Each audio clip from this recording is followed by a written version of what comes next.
आता शुगर तपासली, किती दाखवते शुगर? 500.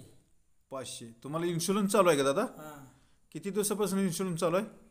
4-5 वर्ष झाली. 4-5 वर्ष. अरे बापरे, काय काय त्रास तुम्हाला? पायाचा जरा त्रास आहे पाय मुंगे येते त्या पायाला हे.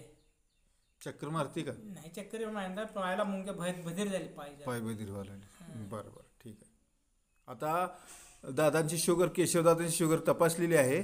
त्याच्यानंतर आता त्यांना 500 शुगर दाखवते. आता त्यांना औषध लावतोय आणि त्याच्यानंतर परत 50 मिनिटांनी तपासतोय आपण.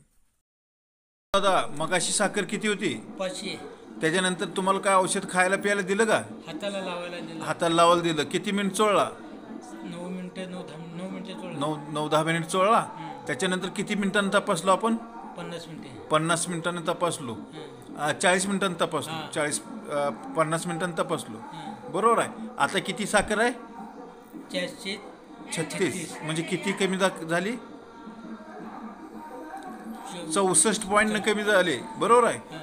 तुम्हाला काय वाटतं, एक 50 मिनिटाच्या फरकानं या 4 थेंबाच्या औषधानं जर 64 पॉईंट कमी होत असेल तर महिना 2 महिन्यात तुमचे इन्शुलिन कमी होईल? होय. बंद होईल? गॅरंटी. हां, गॅरंटी वाटते? हां. ओके.